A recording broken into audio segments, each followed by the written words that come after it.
Hello aspirants, welcome back to India for IAS. ಕನ್ನಡದಲ್ಲಿ current ಅಫೇರ್ಸನ್ನು ಪ್ರಸ್ತುತಿಪಡಿಸುವ ಸರಣಿಗೆ ನಿಮ್ಮೆಲ್ಲರಿಗೂ ಸ್ವಾಗತ. ನಾನು ಶಿವಲಿಂಗಯ್ಯಕ್ಕೆ. ಸೊ ನಾವು ಇವತ್ತು ಡಿಸ್ಕಸ್ ಮಾಡೋದಕ್ಕೆ ಅಂತ ಹೊರಟಿರೋ ಟಾಪಿಕ್ ಬಂದು ನೈಜೀರಿಯಾದ ಆರ್ಥಿಕ ಸ್ಥಿತಿಗತಿ. ಆಫ್ರಿಕಾ ಖಂಡದಲ್ಲೇ ಅತಿ ದೊಡ್ಡ ಪ್ರಮಾಣದ ಆರ್ಥಿಕತೆಯನ್ನು ಹೊಂದಿರುವಂತಹ ದೇಶವಾದ ನೈಜೀರಿಯಾ ಇತ್ತೀಚಿನ ದಶಕಗಳಲ್ಲಿ ಆರ್ಥಿಕ ಸಂಕಷ್ಟವನ್ನು ಎದುರಿಸ್ತಾ ಇದೆ. ಸೊ ಈ ಆರ್ಥಿಕ ಸಂಕಷ್ಟಗಳಿಗೆ ಏನು ಕಾರಣ ಅನ್ನುವಂತಹ ಮುಂತಾದ ವಿಷಯಗಳನ್ನು ಈ ವಿಡಿಯೋದಲ್ಲಿ ವಿವರವಾಗಿ ತಿಳ್ಕೊಳ್ತಾ ಹೋಗೋಣ. ಸೊ ಮೊದಲಿಗೆ ನೈಜೀರಿಯಾದ ಎಕಾನಮಿ ಏನಕ್ಕೆ ಕರೆಂಟ್ ಅಫೇರ್ಸಲ್ಲಿ ಇತ್ತು ಅಂತ ನೋಡೋದಾದರೆ, ಇತ್ತೀಚೆಗೆ Africa's the largest economy is battling a currency crisis and soaring inflations ಅಂತ ನ್ಯೂಸಲ್ಲಿದ್ದಂತಹ ವಿಷಯವಿದೆ. ಸೊ ಇತ್ತೀಚೆಗೆ ಅದರ ಕರೆನ್ಸಿ ವ್ಯಾಲ್ಯೂ ಏನಿದೆ ಅಂದರೆ ಆಫ್ರಿಕಾದ ಒಂದು ದೇಶವಾದಂಥ ನೈಜೀರಿಯಾ ತನ್ನ ಕರೆನ್ಸಿ ವ್ಯಾಲ್ಯೂವನ್ನು ಭಾರಿ ಪ್ರಮಾಣದಲ್ಲಿ ಕೆಳಗಿಳಿಸ್ತಾ ಇದೆ. ಅದ್ರ ಜೊತೆಗೆ ಇನ್ಫ್ಲೇಷನ್ ಕೂಡ ಅತಿ ದೊಡ್ಡ ಪ್ರಮಾಣದಲ್ಲಿ ಇನ್ಫ್ಲೇಷನ್ ಇದೆ. ಸೊ ಈ ಕರೆನ್ಸಿ ಕ್ರೈಸಿಸ್ ಆಗಿರ್ಬೋದು ಅಥವಾ ಇನ್ಫ್ಲೇಷನ್ ಆಗಿರ್ಬೋದು, ಇವೆರಡೂ ಕೂಡ ಹೇಗೆ ನೈಜೀರಿಯಾದ ಆರ್ಥಿಕತೆಯ ಮೇಲೆ ಎಫೆಕ್ಟ್ ಬೀಳ್ತಾ ಇದೆ, ಆ ನೈಜೀರಿಯಾದ ಆರ್ಥಿಕತೆ ಒಟ್ಟಾರೆಯಾಗಿ ಆಫ್ರಿಕಾ ಖಂಡದ ಮೇಲೆ ಅಥವಾ ಅದು ಒಟ್ಟಾರೆಯಾಗಿ ಪ್ರಪಂಚದಾದ್ಯಂತ ಇರುವ ಎಲ್ಲ ಪ್ರಪಂಚದ ಆರ್ಥಿಕತೆಯ ಮೇಲೆ ಹೇಗೆಲ್ಲ ಪರಿಣಾಮ ಬೀಳುತ್ತೆ ಅನ್ನೋದನ್ನು ಮುಂದಿನ ಸ್ಲೈಡ್ಸಲ್ಲಿ ನೋಡ್ತಾ ಹೋಗೋಣ. ಮೊದಲಿಗೆ ನೈಜೀರಿಯಾ ಅಂದ್ರೆ ಏನು, ನೈಜೀರಿಯಾ ದೇಶ ಎಲ್ಲಿ ಕಂಡು ಬರುತ್ತೆ ಅಥವಾ ನೈಜೀರಿಯಾದ ಸುತ್ತಮುತ್ತ ದೇಶಗಳು ಯಾವ್ಯಾವ, ಇದ್ರ ಬಗ್ಗೆ ನೋಡ್ತಾ ಹೋದ್ರೆ ಮೊದಲು ನೈಜೀರಿಯಾ, ನಾವೆಲ್ಲ ಅದನ್ನು ನೈಜೀರಿಯಾ ಅಂತ ಕರೆಯೋದು, ಬಟ್ ಅದನ್ನು ಅಫಿಷಿಯಲ್ ನೇಮ್ ಬಂದು ಫೆಡರಲ್ ರಿಪಬ್ಲಿಕ್ ಆಫ್ ನೈಜೀರಿಯಾ ಅಂತ ಅದು ಹೆಸರನ್ನ ಒಂದು ಅಫಿಷಿಯಲ್ ಹೆಸರು ಅಂತ ಕರಿತೀವಿ. ಇದು ಆಫ್ರಿಕಾದಲ್ಲೇ ಅತಿ ಹೆಚ್ಚು ಜನಸಂಖ್ಯೆಯನ್ನು ಹೊಂದಿರುವಂತಹ ದೇಶ. ನಿಮಗೆ ಇದನ್ನು ಕೇಳ್ಬೋದು, ಅಂದರೆ ಗ್ಯಾಪ್ನ ಇರಲಿ, ಯಾವಾಗಲೂ ಆಫ್ರಿಕಾದಲ್ಲೇ ಅತಿ ಹೆಚ್ಚು ಜನಸಂಖ್ಯೆಯನ್ನು ಹೊಂದಿರುವ ದೇಶ ಅದು ನೈಜೀರಿಯಾ. ಅಥವಾ ಪ್ರಪಂಚದಲ್ಲಿ 6ನೇ ಅತಿ ಹೆಚ್ಚು ಜನಸಂಖ್ಯೆ ಹೊಂದಿರುವ ದೇಶ ಯಾವುದು ಅಂತ ಅಂದರೆ ಅದು ನೈಜೀರಿಯಾ. ಸೊ ಈ ನೈಜೀರಿಯಾದ ರಾಜಧಾನಿ ಅಬುಜಾ. ನೈಜೀರಿಯಾದ ಅಧಿಕೃತ ಭಾಷೆ ಬಂದು ಇಂಗ್ಲಿಷ್. ಆಫ್ರಿಕಾದಲ್ಲಿ ಅತಿ ಹೆಚ್ಚು ಬುಡಕಟ್ಟು ಭಾಷೆಗಳನ್ನು ಮಾತಾಡ್ತಾರೆ, ಬಟ್ ಅಫಿಷಿಯಲ್ ಲ್ಯಾಂಗ್ವೇಜಸ್ ಬಂದಾಗ ಆಫ್ರಿಕಾ ಖಂಡದಿಂದ ಹೆಚ್ಚಿನ ದೇಶಗಳಲ್ಲಿ ಇಂಗ್ಲೀಷನ್ನು ಅಫಿಷಿಯಲ್ ಲ್ಯಾಂಗ್ವೇಜಸ್ ಆಗಿ ಬಳಸಲಾಗುತ್ತೆ. ಸೊ ಹಾಗೆ ನೈಜೀರಿಯಾ ಕೂಡ ಒಂದು ದೇಶ. ನೈಜೀರಿಯಾದಲ್ಲೂ ಅದರ ಅಫಿಷಿಯಲ್ ಲ್ಯಾಂಗ್ವೇಜ್ ಆಗಿ ಇಂಗ್ಲೀಷನ್ನು ಬಳಸಲಾಗುತ್ತೆ. ಅದ್ರ ಜೊತೆಗೆ ಪ್ರಮುಖ ಸ್ಥಳೀಯ ಭಾಷೆಗಳಾದಂತಹ ಹೌಸಾ, ಯೋರೋಬಾ, ಇಗ್ಬೋ ಆ್ಯಂಡ್ ಇಜಾವ್ ಇವು ಪ್ರಮುಖವಾದಂತಹ ನೈಜೀರಿಯಾದ ಸ್ಥಳೀಯ ಭಾಷೆಗಳು. ಸೊ ಇನ್ನು ಅಲ್ಲಿ ನೈಜೀರಿಯಾದ ಒಂದು ಪ್ರಮುಖ ಬುಡಕಟ್ಟುಗಳು ಯಾವ್ಯಾವು ಅಂದರೆ, ನೈಜೀರಿಯಾ ದೇಶದಲ್ಲಿ ಕಂಡುಬರುವಂತಹ ಪ್ರಮುಖ ಒಂದಷ್ಟು ಟ್ರೈಬ್ಸ್ ಯಾವ್ಯಾವು ಅಂತ ನೋಡೋದಾದರೆ, ಹೌಸಾ, ಫುಲಾನಿ, ಇಗ್ಬೋ, ಯೋರೋಬಾ ಅನ್ನುವಂತಹ ಪ್ರಮುಖವಾದಂತಹ ಬುಡಕಟ್ಟು ಜನಾಂಗಗಳು ನೈಜೀರಿಯಾ ದೇಶದಲ್ಲಿ ಕಂಡುಬರುತ್ತೆ. ಇನ್ನು ನೈಜೀರಿಯಾದ ಮಾನವ ಅಭಿವೃದ್ಧಿ ಸೂಚ್ಯಂಕ ಅಂತ ಏನು ಕರಿತೀವಿ ಅಥವಾ HDI ಅಂತ ಏನು ಕರಿತೀವಿ, HDI ರ್ಯಾಂಕ್ನಲ್ಲಿ 191 ದೇಶಗಳಲ್ಲಿ, ಅಂದರೆ 191 ದೇಶಗಳ ಒಟ್ಟಾರೆ ರ್ಯಾಂಕ್ನಲ್ಲಿ 163ನೇ ಸ್ಥಾನದಲ್ಲಿದೆ. ಇದು ಈ HDIನ ಕೆಳಮಟ್ಟವನ್ನು ಸೂಚಿಸುತ್ತೆ. ಇನ್ನು ನೀವು ನೈಜೀರಿಯಾವನ್ನು ಮ್ಯಾಪಲ್ಲಿ ನೋಡೋದಾದರೆ, ಈಗ ಇನ್ನು ಆಫ್ರಿಕಾ ಖಂಡ ಇದೆ, ಮ್ಯಾಪಲ್ಲಿ ನೋಡೋದಾದರೆ ಇದು ಪಶ್ಚಿಮಕ್ಕೆ ಕಂಡುಬರುವಂತಹ ಒಂದು ದೇಶ. ಸೊ ನೈಜೀರಿಯಾದ ಪಶ್ಚಿಮಕ್ಕೆ ಬೆನಿನ್ ದೇಶವನ್ನು ಕಂಡುಬರುತ್ತೆ. ಸೊ ಇದು ನಿಮಗೆ ಬೆನಿನ್ ದೇಶ ಅಂತ ಕರೆಯಲಾಗುತ್ತೆ. ಅದರ ಮೇಲ್ಗಡೆ ನೈಜರ್ ಅಂತ ಕರಿತೀವಿ, ಇದು ನೈಜರ್ ದೇಶ. ಅದರ ಪಕ್ಕದಲ್ಲಿ ಚಾಡ್ಗೆ ಸ್ವಲ್ಪ ಮಟ್ಟದ ಒಂದಷ್ಟು ಬಾರ್ಡ್ರನ್ನು ಹೊಂದಿದೆ ಅಷ್ಟೇ. ಅತಿ ಹೆಚ್ಚು ಬಾರ್ಡರ್ ಹೊಂದಿರುವಂಥದ್ದು ನೆಕ್ಸ್ಟ್ ಕ್ಯಾಮರೂನ್ ದೇಶ. ಈ ರೀತಿಯಾಗಿ ಮತ್ತು ಸುತ್ತಲೂ ಈ ಕಡೆ ಸಮುದ್ರವನ್ನು ಹೊಂದಿದೆ. ಇದಿಷ್ಟು ದೇಶಗಳನ್ನು ಗಡಿಯಾಗಿ ನೈಜೀರಿಯಾ ಹೊಂದಿದೆ. ಇನ್ನು ಜಿಯೋಗ್ರಾಫಿಕಲ್ ನೋಡೋದಾದರೆ ಈಕ್ವಡರ್ನಿಂದ ಟ್ರಾಪಿಕ್ ಆಫ್ ಕ್ಯಾನ್ಸರ್ನ ನಡುವೆ ನೈಜೀರಿಯಾ ದೇಶ ಕಂಡುಬರುತ್ತೆ. ಇನ್ನು ನೈಜೀರಿಯಾದ ಆರ್ಥಿಕತೆಯನ್ನು ನೋಡೋದಾದರೆ, ಈ ನೈಜೀರಿಯಾ ಏನಿದೆ ಮಧ್ಯಮ ಆದಾಯದ ಅಂದರೆ ಮಿಡಲ್ ಕ್ಲಾಸ್ ಎಕಾನಮಿ ಅಂತ ಏನು ಕರಿತೀವಿ, ಮಧ್ಯಮ ಆದಾಯದ ಮಿಶ್ರ ಆರ್ಥಿಕತೆ, ಮಿಕ್ಸ್ಡ್ ಎಕಾನಮಿ ಅಂದಾಗ ಕ್ಯಾಪಿಟಲಿಸ್ಟಿಕ್ ಆ್ಯಂಡ್ ಸೋಷಿಯಲಿಸ್ಟಿಕ್ ಎರಡನ್ನೂ ಸಮಬಾಳ್ವೆನಲ್ಲಿ ತೂಗಿಸ್ಕೊಂಡು ಹೋಗುವಂತಹ ಆರ್ಥಿಕತೆಯನ್ನು ಮಿಶ್ರ ಆರ್ಥಿಕತೆಯನ್ನು ಅಂತ ಹೇಳ್ತೀವಿ. ಅದ್ರ ಜೊತೆಗೆ ಉದಯೋನ್ಮುಖ ಮಾರುಕಟ್ಟೆಯನ್ನು ಅಥವಾ ಉದಯೋನ್ಮುಖ ಆರ್ಥಿಕತೆಯನ್ನು ಈ ನೈಜೀರಿಯಾ ದೇಶ ಹೊಂದಿದೆ. ಇದು ಆಫ್ರಿಕಾದ ಅತಿ ದೊಡ್ಡ ಆರ್ಥಿಕತೆಯನ್ನು ನೈಜೀರಿಯಾ ದೇಶ ಹೊಂದಿದೆ. ಸುಮಾರು 500 ಶತಕೋಟಿ ಡಾಲರ್ಗಳಿಗಿಂತ ಹೆಚ್ಚಿನ ಪ್ರಮಾಣದ GDPಯನ್ನು ಹೊಂದಿದೆ. ಇನ್ನು ನಾಮಿನಲ್ GDP ವೈಸ್ ನೋಡೋದಾದರೆ ಇದು ವಿಶ್ವದಲ್ಲೇ 39ನೇ ಅತಿ ದೊಡ್ಡ ಆರ್ಥಿಕ ದೇಶವಾಗಿದೆ. 39ನೇ ಅಂದರೆ ನಾಮಿನಲ್ GDP ಅಂತ ಏನು ಕರಿತೀವಿ. ಈ ನಾಮಿನಲ್ GDP ವೈಸ್ ನೋಡೋದಾದರೆ ವಿಶ್ವದಲ್ಲೇ 39ನೇ ಅತಿ ದೊಡ್ಡ ಆರ್ಥಿಕತೆಯಾಗಿದೆ. ಆದರೆ ಇತ್ತೀಚಿನ ದಿನಗಳಲ್ಲಿ ಈ ನೈಜೀರಿಯಾ ದೇಶ ತುಂಬಾ ಆರ್ಥಿಕವಾಗಿ ಬಿಕ್ಕಟ್ಟನ್ನು ಎದುರಿಸ್ತಾ ಇದೆ. ಅದಕ್ಕೆ ಮೂಲ ಕಾರಣಗಳು ಏನಂತ ನೋಡೋದಾದರೆ, ನೈಜೀರಿಯಾದ ಆರ್ಥಿಕತೆ ಏನಿದೆ ಇದು ಮೂಲವಾಗಿ ತೈಲದ ಮೇಲೆ ಅಂದರೆ ಪೆಟ್ರೋಲಿಯಂ ಪ್ರಾಡಕ್ಟ್ ಮೇಲೆ ಅಥವಾ ಏನಿದು ಎಕ್ಸ್ಪೋರ್ಟ್ ಮಾಡುತ್ತೆ ಆ ಎಕ್ಸ್ಪೋರ್ಟ್ ಮೇಲೆ ಡಿಪೆಂಡೆಂಟ್ ಆಗಿದೆ. ಅಂದರೆ ಏನು ಎಕ್ಸ್ಪೋರ್ಟ್ ಮಾಡ್ತಿದೆ ಅಂದರೆ ಪೆಟ್ರೋಲಿಯಂ ಪ್ರಾಡಕ್ಟ್ ಏನು ಎಕ್ಸ್ಪೋರ್ಟ್ ಮಾಡ್ತಾ ಇದೆ ಅದ್ರ ಮೇಲೆ ತುಂಬಾ ಅವಲಂಬನೆಯನ್ನು ಹೊಂದಿದೆ. ಈ ಅವಲಂಬನೆ ಈ ಮಾರುಕಟ್ಟೆನಲ್ಲಿ, ತೈಲ ಮಾರುಕಟ್ಟೆನಲ್ಲಿ ಏನಾದರೂ ಏರಿಳಿತ ಆದಾಗ ಅದರ ನೈಜೀರಿಯಾದ ಆರ್ಥಿಕತೆ ಮೇಲೆ ತುಂಬಾ ಪರಿಣಾಮ ಬೀಳ್ತಾ ಇದೆ. ಒಟ್ಟಾರೆಯಾಗಿ ಇದು ಅದರ ಬಜೆಟ್ ಮೇಲೆ ಅಥವಾ ನೈಜೀರಿಯಾದ ಬಜೆಟ್ ಮೇಲೆ ತುಂಬಾ ಕೆಟ್ಟದಾದಂಥ ಒಂದು ಪರಿಣಾಮವನ್ನು ಬೀರ್ತಾ ಇದೆ. ನೈಜೀರಿಯಾದ ಹಣದುಬ್ಬರ ಏನಿದೆ ಅಂದರೆ ಇನ್ಫ್ಲೇಷನ್ ಏನಂತ ಏನು ಕರಿತೀವಿ, ಇತ್ತೀಚೆಗೆ ಅದು 30% ಕೂಡ ಮೀರಿದೆ ಅಂತ ಹೇಳ್ತಲಾಗ್ತಿದೆ. ಅದ್ರ ಜೊತೆಗೆ ಅದರ ಕರೆನ್ಸಿ ಏನಿದೆ, ನೈಜೀರಿಯಾದ ಕರೆನ್ಸಿ ಏನಿದೆ, ಅದು ಸಾರ್ವಕಾಲಿಕ ಕನಿಷ್ಠ ಮಟ್ಟವನ್ನು ತಲುಪಿದೆ. ಸೊ ಅತಿ ಹೆಚ್ಚು ಪ್ರಮಾಣದ ಇನ್ಫ್ಲೇಷನ್, ಅದ್ರ ಜೊತೆಗೆ ಸಾರ್ವಕಾಲಿಕವಾಗಿ ಕನಿಷ್ಠ ಮಟ್ಟವನ್ನು ತಲುಪಿರುವಂತಹ ಅದರ ಕರೆನ್ಸಿ, ಇವೆರಡೂ ಕೂಡ ನೈಜೀರಿಯಾದ ಆರ್ಥಿಕತೆ ಮೇಲೆ ಕೆಟ್ಟ ಪರಿಣಾಮವನ್ನು ಬೀರೋದ್ರ ಮೂಲಕ ಅದು ನಿಧಾನಗತಿಯ ಬೆಳವಣಿಗೆಯನ್ನು ಹೊಂದುತ್ತಾ ಇದೆ.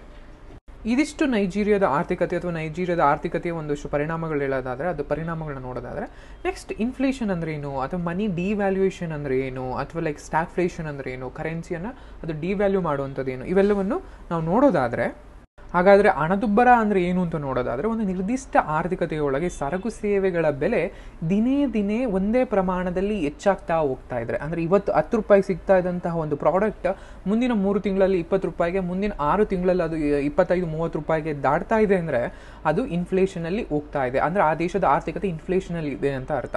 ಅಂದರೆ ಒಂದು ಪ್ರಾಡಕ್ಟ್ನ ಪ್ರೈಸ್ ಜಾಸ್ತಿ ಆಗ್ತಾ ಇದೆ, ಮನಿಯ ವ್ಯಾಲ್ಯೂ ಡಿವ್ಯಾಲ್ಯೂ ಆಗ್ತಾ ಇದೆ. ಅಂದರೆ ಮನಿಯ ಒಂದು ಮೌಲ್ಯ ಏನಿರುತ್ತೆ ಅದು ಕಳ್ಕೊತಾ ಇರುತ್ತೆ. ಅಟ್ ದ ಸೇಮ್ ಟೈಮ್ ಪ್ರಾಡಕ್ಟ್ದು ಏನು ಬೆಲೆ ಇರುತ್ತೆ ಅದು ಬೆಲೆ ಜಾಸ್ತಿ ಆಗ್ತಾ ಹೋಗ್ತಾ ಇರುತ್ತೆ. ಇದನ್ನು ಹಣದುಬ್ಬರ ಅಥವಾ ಇನ್ಫ್ಲೇಷನ್ ಅಂತ ಕರಿತೀವಿ. ಸೊ ಈ ಇನ್ಫ್ಲೇಷನ್ಗೆ ಕಾರಣಗಳು ಏನೇನು ಅಂತ ನೋಡೋದಾದರೆ, ಡಿಮ್ಯಾಂಡ್ ಜಾಸ್ತಿ ಇರೋದಾಗಿರ್ಬೋದು. ಫಾರ್ ಎಕ್ಸಾಂಪಲ್, ಒಂದು ಏನು ಸಪ್ಲೈ ಇದೆ, ಸಪ್ಲೈ ಕಮ್ಮಿ ಇದ್ದಾಗ, ಒಂದು ಪ್ರಾಡಕ್ಟ್ಗಳು ಕಮ್ಮಿ ಇದ್ದಾಗ ಆಟೋಮೆಟಿಕಲಿ ಜನ ಅದನ್ನು ಹೆಚ್ಚು ಬೇಡಿಕೆ ಇದ್ದಾಗ ಆಟೋಮೆಟಿಕಲಿ ಅದ್ರ ಪ್ರೈಸಸ್ ಜಾಸ್ತಿ ಆಗ್ತಾ ಹೋಗುತ್ತೆ. ಫಾರ್ ಎಕ್ಸಾಂಪಲ್, ಇವತ್ತು ಒಂದು 10 ಬ್ಯಾಸ್ಕೆಟ್ ಅಷ್ಟೇ ಆಪಲ್ಸ್ ಇದೆ, ಅಥವಾ 10 ಬ್ಯಾಸ್ಕೆಟ್ ಅಷ್ಟೇ ಈರುಳ್ಳಿ ಇದೆ ಅಂದಾಗ ಅದನ್ನು ಕೊಳ್ಳೋರ ಸಂಖ್ಯೆ ಜಾಸ್ತಿ ಇರುತ್ತೆ. ಸೊ ಆಟೋಮೆಟಿಕಲಿ ಕೊಳ್ಳೋರು ಜಾಸ್ತಿ ಆದಾಗ ಅದ್ರ ಪ್ರೈಸಸ್ ಜಾಸ್ತಿ ಆಗ್ತಾ ಹೋಗುತ್ತೆ. ಸೊ ಅದು ಒಂದು ಕಾರಣ ಆಗಿರ್ಬೋದು. ಅಥವಾ ಪೂರೈಕೆನಲ್ಲಿ ಅಂದರೆ ಸಪ್ಲೈನಲ್ಲಿ ಕಮ್ಮಿ ಆದಾಗ ನಿಮಗೆಲ್ಲ ನೋಡ್ಬೋದು, ಒಂದೊಂದ್ಸಲಿ ಸೀಸನಲ್ ಆಗಿ ಈರುಳ್ಳಿ ಬೆಲೆ ತುಂಬ ಕಮ್ಮಿ ಆಗುತ್ತೆ, ತುಂಬ ಹೆಚ್ಚಾಗುತ್ತೆ. ಸೊ ಈ ಹೆಚ್ಚಾಗೋದಕ್ಕೆ ಕಾರಣ ಏನು ಅಂತ ಅಂದರೆ, ಸಪ್ಲೈ ಚೈನ್ ಕಟ್ ಆದಾಗ, ಅಂದರೆ ಪ್ರಾಡಕ್ಟ್ನ ಸರಿಯಾದ ಸಮಯದಲ್ಲಿ ಸಪ್ಲೈ ಆಗಲಿಲ್ಲ ಅಂದರೆ, ಬೇರೆ ಬೇರೆ ರಾಜ್ಯಗಳಿಂದ ಬೇರೆ ಬೇರೆ ರಾಜ್ಯಗಳಿಗೆ ಅದು ಇಂಪೋರ್ಟ್ ಆ್ಯಂಡ್ ಎಕ್ಸ್ಪೋರ್ಟ್ ಆಗದಲ್ಲೇ ಇದ್ದಾಗ ಆಟೋಮೆಟಿಕಲಿ ಸಪ್ಲೈ ಕಮ್ಮಿ ಆದಾಗ ಅದು ಪ್ರೈಸಸ್ ಕೂಡ ಜಾಸ್ತಿ ಆಗುತ್ತೆ. ಅದು ಕೂಡ ಒಂದು ರೀತಿಯಲ್ಲಿ ಕಾರಣ ಆಗಿರ್ಬೋದು. ಆ್ಯಂಡ್ ಬೇಡಿಕೆ ಆ್ಯಂಡ್ ಪೂರೈಕೆಯಲ್ಲಿ ಇರುವಂತಹ ಗ್ಯಾಪ್ ಕೂಡ ಒಂದ್ಸಲಿ ಕಾರಣ ಆಗುತ್ತೆ. ಸೊ ಅಂದರೆ ಬೇಡಿಕೆ 100 ಪ್ರಮಾಣದಲ್ಲಿದ್ದು ಪೂರೈಕೆ 10% ಅಷ್ಟೇ ಇದ್ದಾಗ ಕೂಡ ಪ್ರೈಸಸ್ ಜಾಸ್ತಿ ಆಗುತ್ತೆ. ಅಥವಾ ಬೇಡಿಕೆ 10%ಇದ್ದು ಪೂರೈಕೆ ಜಾಸ್ತಿ ಇದ್ದಾಗ ಕೂಡ ಆ ಗ್ಯಾಪ್ಗಳು ಜಾಸ್ತಿ ಇರಬಾರ್ದು. ಇನ್ನೊಂದು, ಹಣದ ಹೆಚ್ಚುವರಿ ಚಲಾವಣೆ, ಅಂದರೆ ಮಾರ್ಕೆಟ್ನಲ್ಲಿ ಮನಿ ಏನಿರುತ್ತೆ ಅದು ಹೆಚ್ಚಿದ್ದಾರೆ, ಅಂದರೆ ಜನರ ಕೈಯಲ್ಲಿ ಹೆಚ್ಚು ಮನಿ ಓಡಾಡ್ತಾ ಇದ್ದಾಗ ಆಟೋಮೆಟಿಕಲಿ ಜನ ಹೆಚ್ಚು ಪದಾರ್ಥಗಳನ್ನ ಕೊಳ್ಳೋದಕ್ಕೆ ನೋಡ್ತಾರೆ, ಅಥವಾ ಹೆಚ್ಚು ಕಾಸ್ಟ್ಲಿ ವಸ್ತುಗಳನ್ನ ಕೊಳ್ಳೋದಕ್ಕೆ ನೋಡ್ತಾರೆ. ಆ ಮೂಲಕ ಅದರ ಪ್ರಾಡಕ್ಟಿನ ಪ್ರೈಸಸ್ ಮೇಲಾಗ್ತಾ ಹೋಗುತ್ತೆ. ಇನ್ನೊಂದು, ಇನ್ಪುಟ್ ವೆಚ್ಚದಲ್ಲಿ ಹೆಚ್ಚಳ ಅಂತ ಕರಿತೀವಿ. ಅಂದರೆ ಒಂದು ಸಾಮಗ್ರಿಯನ್ನು ತಯಾರು ಮಾಡೋದಕ್ಕೆ ಬಳಸುವಂತಹ ಒಂದಷ್ಟು ಏನು ಪ್ರಾಡಕ್ಟ್ ಇರುತ್ತೆ, ಅದನ್ನು ಕಚ್ಚಾ ಸಾಮಗ್ರಿಗಳಂತ ಏನು ಕರಿತೀವಿ, ಅದರಲ್ಲಿ ಏನಾದರೂ ಪ್ರೈಸಸ್ ಜಾಸ್ತಿ ಆದಾಗ ಆಟೋಮೆಟಿಕಲಿ ಒಂದು ಪ್ರಾಡಕ್ಟ್ನ ಔಟ್ಕಮ್ ಪ್ರೈಸಸ್, ಅಂದರೆ ಒಂದು ಆ ಕಚ್ಚಾ ವಸ್ತುಗಳನ್ನೆಲ್ಲವನ್ನು ಬಳಸಿಕೊಂಡು ತಯಾರಿಸಿದ ವಸ್ತುವಿನ ಅಂತಿಮ ಬೆಲೆ ಜಾಸ್ತಿ ಆಗಿರುತ್ತೆ. ಸೊ ಆ ಮೂಲಕ ಹಣದುಬ್ಬರ ಕೂಡ ಆಗ್ಬೋದು. ಇನ್ನೊಂದು, ಹಣದ ಅಪಮೌಲ್ಯೀಕರಣ ಆದಾಗಲೂ ಕೂಡ ಹಣದುಬ್ಬರವನ್ನು ಹೆಚ್ಚಾಗ್ಬೋದು. ಅಥವಾ ವೇತನದಲ್ಲಿ ಹೆಚ್ಚಳವಾದರೆ, ಅಂದರೆ ಫಾರ್ ಎಕ್ಸಾಂಪಲ್ ನಾನು 10,000 ತಗೋತಾ ಇದ್ದು, ನನಗೆ ನೆಕ್ಸ್ಟ್ 1 ಮಂತಲ್ಲಿ 20,000 ಸ್ಯಾಲ್ರಿ ಜಾಸ್ತಿ ಆಗುತ್ತೆ ಅಂತ, ಅದು 20,000 ಸ್ಯಾಲ್ರಿ ಸಿಕ್ತು ಅಂದಾಗ ಆಟೋಮೆಟಿಕಲಿ ಆ 10,000 ಹೆಚ್ಚುವರಿ ಹಣ ಏನಿರುತ್ತೆ ಅದರಲ್ಲಿ ನಾನು ಹೆಚ್ಚು ಪ್ರಾಡಕ್ಟ್ಗಳನ್ನ, ಹೆಚ್ಚು ವಸ್ತುಗಳನ್ನು ಬೈ ಮಾಡೋದಕ್ಕೆ ಶುರು ಮಾಡ್ತೀನಿ. ಆಗ ಆಟೋಮೆಟಿಕಲಿ ಹಣದುಬ್ಬರ ಕೂಡ ಶುರು ಆಗ್ತಾ ಹೋಗುತ್ತೆ, ಜಾಸ್ತಿ ಆಗ್ತಾ ಹೋಗುತ್ತೆ. ಸೊ ಇದು ಹಣದುಬ್ಬರ ಅಥವಾ ಹಣದುಬ್ಬರಕ್ಕೆ ಕಾರಣಗಳು. ಭಾರತದಲ್ಲಿ ಹಣದುಬ್ಬರವನ್ನು ಯಾರು ಅಳಿತಾರೆ ಅಥವಾ ಯಾರು ಅದನ್ನು ಪರೀಕ್ಷಿಸ್ತಾರೆ ಅಂತ ನೋಡೋದಾದರೆ, ಅಂಕಿ ಅಂಶ ಮತ್ತು ಕಾರ್ಯಕ್ರಮ ಅನುಷ್ಠಾನ ಅಂತ ಸಚಿವಾಲಯ ಏನಿದೆ ಅದು ಭಾರತದಲ್ಲಿ ಹಣದುಬ್ಬರವನ್ನು ಪರೀಕ್ಷಿಸುತ್ತದೆ. ಟೈಪ್ಸ್ ಆಫ್ ಇನ್ಫ್ಲೇಷನ್ಸು ಅಥವಾ ಹಣದುಬ್ಬರ ವಿಧಗಳು ಯಾವ್ಯಾವು ಅಂತ ನೋಡೋದಾದರೆ, ಮೊದಲಿಗೆ ಅದನ್ನು ಡಿಮ್ಯಾಂಡ್ ಫುಲ್ ಇನ್ಫ್ಲೇಷನ್ ಅಂತ ಕರಿತೀವಿ, ಅಥವಾ ಡಿಮ್ಯಾಂಡ್ ಫುಲ್ ಹಣದುಬ್ಬರ ಅಂತ ಕರಿತೀವಿ. ಹೆಚ್ಚಿನ ಡಿಮ್ಯಾಂಡ್ನಿಂದಾಗಿ ಹಣದುಬ್ಬರ ಆದರೆ ಅದನ್ನು ಡಿಮ್ಯಾಂಡ್ ಫುಲ್ ಹಣದುಬ್ಬರ ಅಂತ ಕರಿತೀವಿ. ಅಂದರೆ ಈಗ 10 ಪ್ರಾಡಕ್ಟ್ ಇದೆ, 10 ಪ್ರಾಡಕ್ಟ್ಗೆ ಎಲ್ಲರೂ ನಾನು ಬೇಕು ಅಂತ ಯಾವಾಗ ಡಿಮ್ಯಾಂಡ್ ಜಾಸ್ತಿ ಮಾಡ್ತಾರೆ, ಆಟೋಮೆಟಿಕಲಿ ಸೆಲ್ಲರ್ ಯಾರು ಇರ್ತಾನೆ, ಆಟೋಮೆಟಿಕಲಿ ಅಂದರೆ ಯಾರು ಆ ವಸ್ತುಗಳನ್ನ ಮಾರಾಟ ಮಾಡ್ತಿರ್ತಾನೆ ಅದು ಪ್ರೈಸಸ್ನ ಜಾಸ್ತಿ ಮಾಡ್ತಾನೆ. ಯಾಕೆಂದರೆ ಅವನು ಚಾನ್ಸಸ್ ನೋಡ್ತಾನೆ, ಓಕೆ ಡಿಮ್ಯಾಂಡ್ ಜಾಸ್ತಿ ಇದೆ, ಸೊ ಸಪ್ಲೈ ಕಮ್ಮಿ ಇದೆ, ಸೊ ದೆನ್ ಅದು ಪ್ರೈಸ್ನ ಜಾಸ್ತಿ ಮಾಡು. ಆ ಮೂಲಕ ಅದನ್ನು ಡಿಮ್ಯಾಂಡ್ನಿಂದಾಗಿ ಆ ಪ್ರಾಡಕ್ಟ್ನ ಬೆಲೆ ಜಾಸ್ತಿ ಆದರೆ, ಅಥವಾ ಡಿಮ್ಯಾಂಡ್ನಿಂದಾಗಿ ಸರಕು ಸೇವೆಗಳ ಒಂದು ಬೆಲೆ ಜಾಸ್ತಿ ಆದರೆ ಅದನ್ನು ಡಿಮ್ಯಾಂಡ್ ಫುಲ್ ಹಣದುಬ್ಬರ ಅಂತ ಕರೀತಾರೆ. The second one, cost push ಹಣದುಬ್ಬರ ಅಂತ ಕರಿತೀವಿ. ಅಂದರೆ ಒಂದು ವಸ್ತುವನ್ನು ತಯಾರು ಮಾಡಬೇಕಂದ್ರೆ, ಸರಕುಗಳಾಗಿರ್ಬೋದು ಅಥವಾ ಒಂದಷ್ಟು ಸೇವೆಗಳಾಗಿರ್ಬೋದು, ಇವೆಲ್ಲವೂ ಕೂಡ ಒಂದಷ್ಟು ಕಚ್ಚಾ ಸಾಮಗ್ರಿಗಳು ಅದರಲ್ಲಿ ಇನ್ವಾಲ್ವ್ ಆಗುತ್ತೆ. ಈ ಕಚ್ಚಾ ಸಾಮಗ್ರಿಗಳು ಅಥವಾ ರಾ ಮೆಟೀರಿಯಲ್ಸ್ನ ಪ್ರೈಸಸ್ ಏನಾದರೂ ಜಾಸ್ತಿ ಆದರೆ ಆಟೋಮೆಟಿಕಲಿ ಅದರ ಔಟ್ಪುಟ್ ಪ್ರೈಸ್ ಏನಿರುತ್ತೆ, ಫಾರ್ ಎಕ್ಸಾಂಪಲ್ ಒಂದು ಬೈಕ್ಗೆ ಏನೇನು ಲೈಕ್ ರಾ ಮೆಟೀರಿಯಲ್ಸ್ ಇರುತ್ತೆ, ಒಂದು ಬೈಕನ್ನು ತಯಾರು ಮಾಡಬೇಕಾದ್ರೆ ರಾ ಮೆಟೀರಿಯಲ್ಸ್ ಏನೇನಿರುತ್ತೆ, ಸೊ ಆ ರಾ ಮೆಟೀರಿಯಲ್ಸ್ನ ಪ್ರೈಸ್ ಜಾಸ್ತಿ ಆದಾಗ ಆಟೋಮೆಟಿಕಲಿ ಅದನ್ನು ಎಕ್ಸ್ ಶೋರೂಮ್ ಪ್ರೈಸು ಆಟೋಮೆಟಿಕಲಿ ತುಂಬಾ ಜಾಸ್ತಿ ಇರುತ್ತೆ. ಸೊ ಈ ಲೈಕ್ ಕಾಸ್ಟಿಂದಾಗಿ ಅಥವಾ ಅದರಿಂದ ವೆಚ್ಚದಿಂದ ಏನಾದರೂ ಅದರದ್ದು ಜಾಸ್ತಿ ಪ್ರೈಸಸ್ ಜಾಸ್ತಿ ಆಗ್ತಾ ಇದ್ರೆ ಅದರಿಂದನೂ ಕೂಡ ಹಣದುಬ್ಬರ ಆಗುತ್ತೆ. ಅದನ್ನು ಕಾಸ್ಟ್ ಪುಷ್ ಹಣದುಬ್ಬರ ಅಂತ ಕರಿತೀವಿ. ಸೊ ಇದು ಇನ್ನು ಕೆಲವು ಬೇರೆ ರೀತಿಯ ಹಣದುಬ್ಬರಗಳಿವೆ. ಅವೇ ಅಂತ ನೋಡಿದ್ರೆ ಒಂದು ಕ್ರೀಪಿಂಗ್ ಹಣದುಬ್ಬರ ಅಂತ ಕರಿತೀವಿ. 1-4% ಹಣದುಬ್ಬರವಿದ್ದರೆ ಅದನ್ನು ಕ್ರೀಪಿಂಗ್ ಹಣದುಬ್ಬರ ಅಂತ ಕರೀತಾರೆ. ಇನ್ನೊಂದು ವಾಕಿಂಗ್ ಹಣದುಬ್ಬರ ಅಥವಾ ವಾಕಿಂಗ್ ಇನ್ಫ್ಲೇಷನ್ ಅಂತ ಕರಿತೀವಿ. ಅದು 2% 10%ವರೆಗೂ ಒಂದು ದೇಶದಲ್ಲಿ ಲೈಕ್ ಇನ್ಫ್ಲೇಷನ್ ಇದ್ದರೆ ಅದನ್ನು ವಾಕಿಂಗ್ ಇನ್ಫ್ಲೇಷನ್ ಅಂತ ಕರೀತಾರೆ.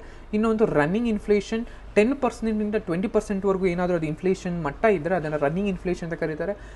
Next one galloping inflation.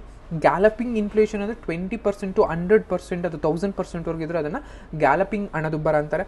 Final ಆಗಿ ಹೈಪರ್ ಹಣದುಬ್ಬರ ಅಂತಾರೆ. ಅದು 3 ಅಂಕೆಗಳನ್ನು ಮೀರಿದ ಒಂದು ಹಣದುಬ್ಬರವನ್ನು ಹೈಪರ್ ಹಣದುಬ್ಬರ ಅಂತ ಕರೀತಾರೆ. ಹಾಗಾದರೆ ಒಟ್ಟಾರೆಯಾಗಿ ಹಣದುಬ್ಬರ ಮಾರ್ಕೆಟ್ಗೆ ಕೆಟ್ಟದ್ದ? ಖಂಡಿತ ಅಲ್ಲ. ಒಂದು ಲಿಮಿಟ್ನಲ್ಲಿ ಹಣದುಬ್ಬರ ಇದ್ದರೆ ಅದು ಕೂಡ ಆರ್ಥಿಕತೆಗೆ ತುಂಬಾ ಮುಖ್ಯ. ಭಾರತದಲ್ಲಿ ಹಣದುಬ್ಬರವನ್ನು ಒಂದು ಟಾರ್ಗೆಟಿಂಗ್, ಇನ್ಫ್ಲೇಷನ್ ಟಾರ್ಗೆಟಿಂಗ್ ಅಂತ ಕರೀತಾರೆ. ಸೊ ಇನ್ಫ್ಲೇಷನ್ ಟಾರ್ಗೆಟಿಂಗ್ ಅಂದರೆ ಮಾನಿಟರಿ ಪಾಲಿಸಿ ಸಿಸ್ಟಮ್ಸ್ ಏನಿರುತ್ತೆ ಅಂದರೆ RBIನ ಹೆಡ್ಡಿಂಗ್ನಲ್ಲಿರುವಂಥ ಮಾನಿಟರಿ ಪಾಲಿಸಿ ಸಿಸ್ಟಮ್ ಅವ್ರ ಪ್ರಕಾರ ಭಾರತದಲ್ಲಿ 4+2 ಅಥವಾ -2 ಅಂದರೆ ಒಟ್ಟಾರೆ 6% ಆದರೂ ಆಗಿರ್ಬೋದು ಅಥವಾ 2% ಆದರೂ ಆಗಿರ್ಬೋದು. ಇನ್ಫ್ಲೇಷನ್ ಇದ್ದರೆ ಅದು ಆರ್ಥಿಕತೆಗೆ ಮುಖ್ಯ. ಅಷ್ಟು ಪರ್ಸೆಂಟ್ನಲ್ಲಿ ಇನ್ಫ್ಲೇಷನ್ ಇರಬೇಕು. ಅದಕ್ಕೂ ಮೀರಿದ್ದೇನಾದರೂ ಇನ್ಫ್ಲೇಷನ್ ಆದರೆ ಅದು ಗ್ರಹಿಸಬೇಕು ಅಂತ ಸೂಚಿಸಲಾಗುತ್ತೆ. ಸೊ ಅಂದರೆ 4+2 ಅಥವಾ -2 ಅಂತ ಕರೀತೇವೆ. ಸೊ ಒಟ್ಟಾರೆಯಾಗಿ ಅದು 6 ಆದರೂ ಆಗಿರ್ಬೋದು ಅಥವಾ 2 ಆದರೂ ಆಗಿರ್ಬೋದು. ಸೊ ಈ ಪ್ರಮಾಣದಲ್ಲಿ ಆರ್ಥಿಕತೆಯಲ್ಲಿ ಇನ್ಫ್ಲೇಷನ್ ಇದ್ದರೆ ಅದು ಆರೋಗ್ಯಕರ ಇನ್ಫ್ಲೇಷನ್ ಅಂತ ಕರಿತೀವಿ. ಇದಕ್ಕೂ ಮೀರಿ ಅಂದರೆ 7%, 8%, 10% ಈ ರೀತಿ ಇನ್ಫ್ಲೇಷನ್ ಇದೆ ಅದು ಆರ್ಥಿಕತೆಗೆ ಲೈಕ್ ನೆಗೆಟಿವ್ ಅಲ್ಲಿ ಇಂಪ್ಯಾಕ್ಟ್ ಆಗುತ್ತೆ ಅಂತ ಹೇಳಲಾಗುತ್ತೆ. ಅದ್ರ ಜೊತೆಗೆ ಇನ್ಫ್ಲೇಷನ್ ಜೊತೆಗೆ ಇನ್ನೊಂದು ಸ್ಟ್ಯಾಗ್ಫ್ಲೇಷನ್ ಅಂತ ಕೂಡ ಕರಿತೀವಿ. ಅಂದರೆ ಸ್ಟ್ಯಾಗ್ಫ್ಲೇಷನ್ ಅಂದರೆ ಏನು? ಆ ಸ್ಟ್ಯಾಗ್ಫ್ಲೇಷನ್ ಅನ್ನು ಏನು ಅಂತ ನೋಡೋದಾದರೆ the economic cycle characterised by slow growth, high employment rate and high inflation ಇರುವಂತಹ ಸ್ಥಿತಿಯನ್ನು ಸ್ಟ್ಯಾಗ್ಫ್ಲೇಷನ್ ಅಂತ ಕರಿತೀವಿ. ಸೊ ನಿಮಗೆ ನೆಕ್ಸ್ಟ್ ಇಮೇಜಲ್ಲಿ ನೋಡ್ಬೋದು ಅದರ GDP, ಒಂದು ದೇಶದ GDP ಏನಿದೆ ಒಟ್ಟಾರೆ GDP ಕಮ್ಮಿ ಆಗ್ತಾ ಇದೆ, ಅದರ ಅನ್ಎಂಪ್ಲಾಯ್ಮೆಂಟ್ ಜಾಸ್ತಿ ಆಗ್ತಾ ಇದೆ. ಅದ್ರ ಜೊತೆಗೆ ಡಿಮ್ಯಾಂಡ್ ಅಂದರೆ ಮಾರ್ಕೆಟ್ನಲ್ಲಿ ಏನು ಡಿಮ್ಯಾಂಡ್ ಇದೆ ಅಂದರೆ ಪ್ರಾಡಕ್ಟ್ನ ಪ್ರೈಸ್ನ ಏನು ಡಿಮ್ಯಾಂಡ್ ಇದೆ ಅದು ಆಟೋಮೆಟಿಕ್ ಕಮ್ಮಿ ಆಗ್ತಾ ಇದೆ. At the same time inflation ಕೂಡ ಹೈ ಆಗ್ತಾ ಇದೆ. ಇಂತಹ ಸ್ಥಿತಿಯನ್ನು ಸ್ಟ್ಯಾಗ್ಫ್ಲೇಷನ್ ಅಂತ ಕರಿತೀವಿ. ಅಂದರೆ GDP ಕಮ್ಮಿ ಆಗ್ತಿದೆ, ಅನ್ಎಂಪ್ಲಾಯ್ಮೆಂಟ್ ಜಾಸ್ತಿ ಆಗ್ತಾ ಇದೆ, ಡಿಮ್ಯಾಂಡ್ ಅಂದರೆ ಸರಕು ಸೇವೆಗಳ ಡಿಮ್ಯಾಂಡ್ ಏನಿದೆ ಅದು ಕೂಡ ಕಮ್ಮಿ ಆಗ್ತಿದೆ, ಬಟ್ ಇನ್ಫ್ಲೇಷನ್ ಜಾಸ್ತಿ ಆಗ್ತಿದೆ. ಇಂತಹ ಸ್ಥಿತಿಯನ್ನು ಅಥವಾ ಇಂತಹ ಆರ್ಥಿಕತೆಯನ್ನು ಸ್ಟ್ಯಾಗ್ಫ್ಲೇಷನ್ ಎಕಾನಮಿ ಅಥವಾ ಸ್ಟ್ಯಾಗ್ಫ್ಲೇಷನ್ ಆರ್ಥಿಕತೆ ಅಂತ ಕರಿತೀವಿ. ಅಪಮೌಲೀಕರಣ, ಡಿವ್ಯಾಲ್ಯೂಯೇಷನ್ ಅಂತ ಕರೆಯೋದು ಏನು ಅಂತ ನೋಡಿದ್ರೆ deliberate downward adjustment of countries currency value. ಅಂದರೆ ಅಪಮೌಲೀಕರಣವು ದೇಶದ ಕರೆನ್ಸಿ ಮೌಲ್ಯವನ್ನು ಉದ್ದೇಶಪೂರ್ವಕವಾಗಿ ಕಡಿತಗೊಳಿಸುವುದನ್ನು ಅಂದರೆ ಅದರ ವ್ಯಾಲ್ಯೂವನ್ನು ಕಮ್ಮಿ ಮಾಡೋದನ್ನು ಅಪಮೌಲೀಕರಣ ಅಂತ ಕರೀತೇವೆ. ಅಂದರೆ ಒಂದು ದೇಶ ಉದ್ದೇಶಪೂರ್ವಕವಾಗಿ ಅದರ ದೇಶದ ಒಂದು ಏನು ಕರೆನ್ಸಿ ಇರುತ್ತೆ ಆ ಕರೆನ್ಸಿ ವ್ಯಾಲ್ಯೂವನ್ನು ಮತ್ತೊಂದು ದೇಶದ ಕರೆನ್ಸಿಯೊಂದಿಗೆ ಅಥವಾ ಪ್ರಪಂಚದ ಕರೆನ್ಸಿಯೊಂದಿಗೆ ಹೋಲಿಕೆ ಮಾಡಿ ಅದನ್ನು ಇಳಿಸೋದನ್ನು ಅಂದರೆ ತನ್ನ ದೇಶದ ವ್ಯಾಲ್ಯೂ ಏನಿರುತ್ತೆ ಅಂದರೆ ದೇಶದ ಮನಿ ವ್ಯಾಲ್ಯೂ ಏನಿರುತ್ತೆ ಅದನ್ನು ಕಮ್ಮಿ ಮಾಡೋದನ್ನು ಅಪಮೌಲೀಕರಣ ಅಂತ ಕರಿತೀವಿ.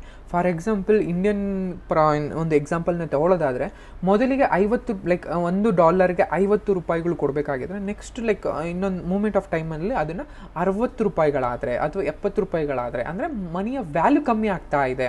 ಅಂದರೆ ಡಾಲರ್ನ ವ್ಯಾಲ್ಯೂ ಜಾಸ್ತಿ ಆಗ್ತಾ ಇದೆ. ಅಂದರೆ ಮೊದಲು $1 ತಗೋಬೇಕಾಗಿತ್ತು ಅಂದರೆ ನಾನು ಜಸ್ಟ್ 50 ರೂಪಾಯಿ ಕೊಟ್ಟರೆ ಸಾಕಾಗಿತ್ತು. ಈಗ ಅದೇ ಡಾಲರನ್ನು ನಾನು ಬೈ ಮಾಡಬೇಕು ಅಂದರೆ 60 ರೂಪಾಯಿಗಳನ್ನ ಕೊಡಬೇಕಾಗಿದೆ. ಅಂದರೆ ಅಲ್ಲಿಗೆ 10 ರೂಪಾಯಿ ಜಾಸ್ತಿ ಆಯಿತು. ಆ 10 ರೂಪಾಯಿ ನನ್ನ ಭಾರತೀಯ ರುಪಿ ವ್ಯಾಲ್ಯೂನಲ್ಲಿ ಆದಂತಹ ಒಂದು ಕಡಿತ ಅಂತ ಹೇಳ್ತೀವಿ. ಸೊ ಇದನ್ನು ಅಪಮೌಲೀಕರಣ ಅಂತ ಕರಿತೀವಿ. ಸೊ ಈ ಅಪಮೌಲೀಕರಣದಿಂದ ಕೆಲವು ಪಾಸಿಟಿವೂ ಇರುತ್ತೆ. ಆ ಅಪಮೌಲೀಕರಣ ಏನು ಅಂತ, ಅಪಮೌಲೀಕರಣದಿಂದ ಹೇಗಾಗುತ್ತೆ ಅಂತ ನೋಡೋದಾದರೆ ಒಟ್ಟಾರೆಯಾಗಿ ಪ್ರಪಂಚದ ಸ್ಪರ್ಧಾತ್ಮಕ ಮಾರುಕಟ್ಟೆ ಇದೆ. ಫಾರ್ ಎಕ್ಸಾಂಪಲ್ ಬೇರೆ ದೇಶದ್ದು ಒಂದು ಡಾಲರ್ನಲ್ಲಿ ಒಂದು 60 ರೂಪಾಯಿಗೆ ಒಂದು ಪ್ರಾಡಕ್ಟ್ ಸಿಗ್ತಾ ಇದೆ ಅಂತ ಅಂದಾಗ ಅದನ್ನು ನನ್ನ ಮನಿ ವ್ಯಾಲ್ಯೂನ ಕಮ್ಮಿ ಮಾಡ್ಕೊಳ್ಳೋದ್ರ ಮೂಲಕ, ಭಾರತದ ರುಪಿ ವ್ಯಾಲ್ಯೂನ ಕಮ್ಮಿ ಮಾಡ್ಕೊಳ್ಳೋದ್ರ ಮೂಲಕ 65 ರೂಪಾಯಿಗೆ ಒಂದು ಅದನ್ನು ವ್ಯಾಲ್ಯೂ ಮಾಡೋದು ಕಮ್ಮಿ ಮಾಡೋದ್ರ ಮೂಲಕ ನಾವು ಪ್ರಾಡಕ್ಟ್ನ ಮಾರ್ಬೋದು. ಅದು ಹೇಗೆ ಅಂದರೆ ಮೊದಲು ಡಾಲರಲ್ಲಿ 60 ರೂಪಾಯಿಗೆ ಒಂದು ಡಾಲರ್ ಸಿಗ್ತಿದ್ದು ಈಗ 65 ರೂಪಾಯಿ ಅಷ್ಟು ವ್ಯಾಲ್ಯೂ ಅಷ್ಟು ಒಂದು ಡಾಲರ್ ಸಿಗುತ್ತೆ ಅಂದರೆ ಆಟೋಮೆಟಿಕಲಿ ಆ ಡಾಲರ್ ಅವರು 65 ರೂಪಾಯಿ ವ್ಯಾಲ್ಯೂ ಅಷ್ಟದ್ದು ಪ್ರಾಡಕ್ಟ್ನ ತಗೊಳ್ಳೋಕೆ ಶುರು ಮಾಡ್ತಾರೆ. ಅದರಿಂದಾಗಿ ಅಂದರೆ ಎಕ್ಸ್ಪೋರ್ಟನ್ನು ಜಾಸ್ತಿ ಮಾಡ್ಕೊಳ್ಳೋದಕ್ಕೋಸ್ಕರ ಕೆಲವು ದೇಶಗಳು ಈ ಅಪಮೌಲೀಕರಣವನ್ನು ಅನುಸರಿಸುತ್ತೆ. ಕರೆನ್ಸಿ ಡಿವ್ಯಾಲ್ಯೂಯೇಷನ್ನ ಅನುಕೂಲಗಳು ಅನಾನುಕೂಲಗಳನ್ನ ಇನ್ನೂ ಚೆಕ್ ಮಾಡೋದಾದರೆ ನಿಮಗೆ ಎಕ್ಸ್ಪೋರ್ಟ್ ಜಾಸ್ತಿ ಆಗುತ್ತೆ. ಎಕ್ಸ್ಪೋರ್ಟ್ ಜಾಸ್ತಿ ಹೇಗಾಗುತ್ತೆ ಅಂದರೆ, ಮೊದಲಿಗೆ $1ಗೆ 60 ರೂಪಾಯಿಗೆ 60 ಬೆಲೆಯಷ್ಟು ಒಂದು ಪ್ರಾಡಕ್ಟ್ ಸಿಗ್ತಾ ಇದ್ರೆ, ನನ್ನ ಮನಿವನ್ನು ಲೈಕ್ ರುಪಿ ವ್ಯಾಲ್ಯೂನ ಡಿವ್ಯಾಲ್ಯೂ ಮಾಡಿ 65 ರೂಪಾಯಿಗೆ ಮಾಡಿದಾಗ ಎಷ್ಟು 5 ರೂಪಾಯಿಗಳಷ್ಟು ಅವ್ರಿಗೆ ವ್ಯಾಲ್ಯೂ ಪ್ರಾಡಕ್ಟ್ ಸಿಗ್ತಾ ಇದೆ.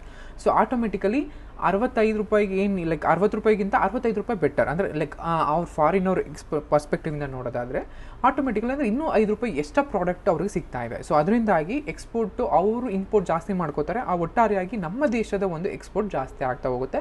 ಈ ಮೂಲಕ ಟ್ರೇಡ್ ಡಿಫಿಸಿಟ್ ಅಂತ ಏನು ಕರಿತೀವಿ, ಎಕ್ಸ್ಪೋರ್ಟ್ ಆಟೋಮೆಟಿಕಲಿ ಜಾಸ್ತಿ ಆದಾಗ ಅದರಿಂದ ಬರುವ ಆದಾಯ ಹೆಚ್ಚಾಗುತ್ತೆ. ಆ ಆದಾಯದ ಮೂಲಕ ಡೆಫಿಸಿಟ್ ಏನಿರುತ್ತೆ, ಅದು ಟ್ರೇಡ್ ಡಿಫಿಸಿಟ್ ಏನಿರುತ್ತೆ ಅದನ್ನು ನಾವು ಕಮ್ಮಿ ಮಾಡ್ಕೋಬೋದಾಗತ್ತೆ. ಆ್ಯಂಡ್ ಹೈಯರ್ ಎಕನಾಮಿಕ್ ಎಕ್ಸ್ಪ್ಯಾನ್ಷನ್, ಆ ಮೂಲಕ ನಮ್ಮ ಮಾರುಕಟ್ಟೆಯಲ್ಲಿ ನಮ್ಮ ಎಕ್ಸ್ಪೋರ್ಟನ್ನು ಲೈಕ್ ಪ್ರಪಂಚದಾದ್ಯಂತ ಹರಡ್ಬೋದಾಗಿದೆ. ಆ ಮೂಲಕ ಅಗ್ರಿಗೇಟ್ ಡಿಮ್ಯಾಂಡ್ ಕೂಡ ಶುರುವಾಗುತ್ತೆ. ಈ ರೀತಿಯಾಗಿ ನಮ್ಮ ಮನಿ ಡಿವ್ಯಾಲ್ಯೂ ಮಾಡ್ಕೊಳ್ಳುವಂಥದ್ದು ಒಂದು ಮಟ್ಟಕ್ಕೆ ಅದು ಕೂಡ ಉಪಯೋಗಕಾರಿಯಾಗಿಯೇ ವರ್ತಿಸುತ್ತೆ. ಬಟ್ ಅದರದ್ದು ಅತಿಯಾದಾಗ ಅದರಿಂದ ಏನಾಗುತ್ತೆ ಅಂದರೆ ಇನ್ಫ್ಲೇಷನ್. ನಾವೆಲ್ಲ ಈಗ ನೋಡಿದಂತೆ ನೈಜೀರಿಯಾದಲ್ಲಿ ಅದನ್ನೇ ಆಗ್ತಾ ಇರೋದು.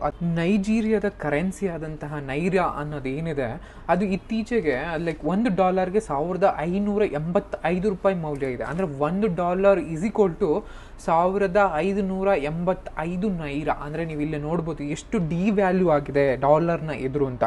ಈ ಅತಿಯಾದಂಥ ಡಿವ್ಯಾಲ್ಯೂ ಮಾಡೋವಂಥದ್ದು, ಅತಿಯಾದ ಅಪಮೌಲ್ಯ ಮಾಡೋವಂಥದ್ದು ಇನ್ಫ್ಲೇಷನ್ನ ಜಾಸ್ತಿ ಮಾಡುತ್ತೆ. ಅದೇ ಆಗಿರುವಂಥದ್ದು. ಈಗ ನೈಜೀರಿಯಾದಲ್ಲಿ ಅದರ ಮನಿ ವ್ಯಾಲ್ಯೂ ಫಾರಿನ್ ವ್ಯಾಲ್ಯೂ ಮುಂದೆ ಕಮ್ಮಿ ಆಗ್ತಾ ಇರೋದ್ರ ಮೂಲಕ ಇನ್ಫ್ಲೇಷನ್ ಜಾಸ್ತಿ ಆಗಿರೋದ್ರಿಂದಾಗಿ ಅದರ ಆರ್ಥಿಕತೆಯ ತುಂಬಾ ಅಧೋಗತಿಗೆ ಇಳಿದಿದೆ. ಅಥವಾ ಡಿಮ್ಯಾಂಡ್ ಫುಲ್ ಇನ್ಫ್ಲೇಷನ್ ಇದರಿಂದ ಉಂಟಾಗುತ್ತೆ. ಆ್ಯಂಡ್ ರಿಯಲ್ ವೇಜಸ್ ಕೂಡ ಕಮ್ಮಿ ಆಗುತ್ತೆ. ಇಂಟರ್ನ್ಯಾಷನಲ್ ಇನ್ವೆಸ್ಟರ್ಸ್ ಏನಿರ್ತಾರೆ ಅದು ಆ ದೇಶದ ಆರ್ಥಿಕತೆಯನ್ನು ಬಿಟ್ಟು ಹೋಗ್ಬೋದು ಅಂತ ಹೇಳ್ತಿದ್ದಾರೆ. ಇದು ಒಟ್ಟಾರೆಯಾಗಿ ಕರೆನ್ಸಿಯ ಡಿವ್ಯಾಲ್ಯೂಯೇಷನ್ನಿಂದ ಆಗುವಂತಹ ಅನುಕೂಲಗಳು ಮತ್ತು ಅನಾನುಕೂಲಗಳು.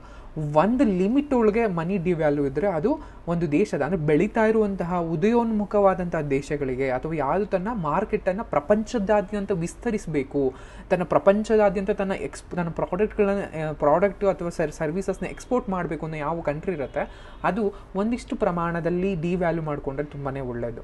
ಬಟ್ ಒಂದು ಲಿಮಿಟನ್ನು ಮೀರಿ ಅಂದರೆ ಲೈಕ್ ಒಂದು ಎಲ್ಲದಕ್ಕೂ ಒಂದು ಲಿಮಿಟ್ ಅಂತ ಇರೋದು. ಆ ಲಿಮಿಟನ್ನು ಮೀರಿ ಮಾಡಿದಂತಹ ಡಿವ್ಯಾಲ್ಯೂ ಅದೇ ದೇಶಕ್ಕೆ ಕುಣಿಕೆಯಾಗಿ ಕೂಡ ಪರಿಣಮಿಸಬಹುದಾಗಿದೆ. ಅದು ಬೆಸ್ಟ್ ಎಕ್ಸಾಂಪಲ್ ನಾವೆಲ್ಲ ನೋಡ್ತಿರೋ ಹಾಗೆ ನೈಜೀರಿಯಾ.